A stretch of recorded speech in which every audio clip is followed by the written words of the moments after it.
ラウンドまだ1分残っています。右から左フック、右、左のフック、右のフック、レフェリーの突っ込んでいる。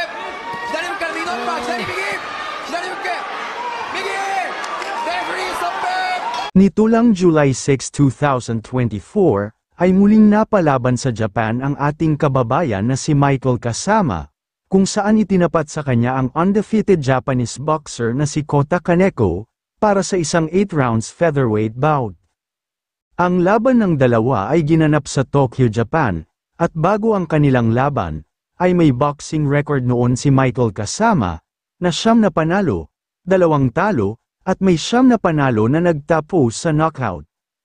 Habang si Kota Kaneko naman, ay may malinis na boxing record noon, na 5 panalo, 8 talo, at may 4 na panalo na nagtapos sa knockout. Sa 5 panalo nga nitong si Kota Kaneko, ay 3 Pinoy na ang tinalo nito. Kaya naman pagkakataon na ito para kay Michael Kasama na maibawi ang ating mga kababayan, kaya halina mga boxing fans, at muli nating balikan ang kanilang naging bakbakan.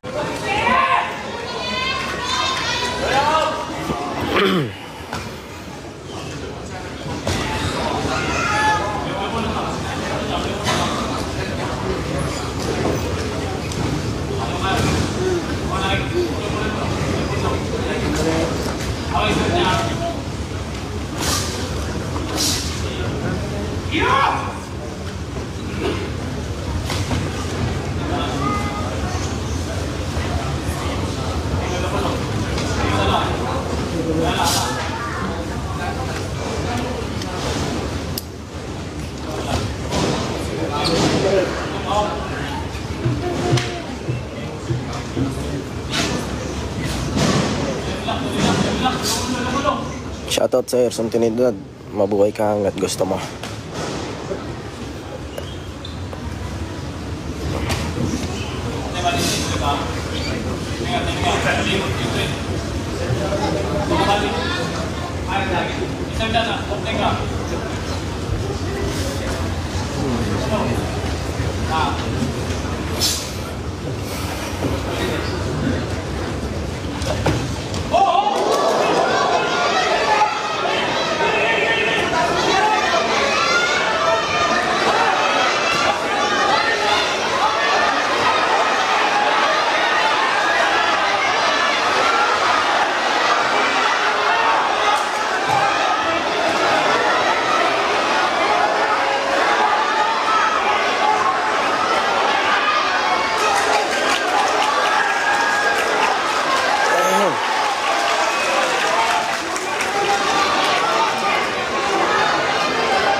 Ito mo na yan, rep! Kawaway boxer!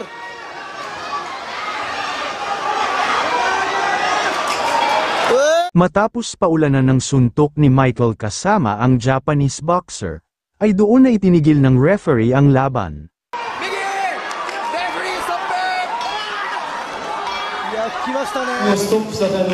Ano, tameme kayo ngayon, ano? 1ラウンド2分5秒テクニカルノックアウトによりまして勝者青コーナーマイク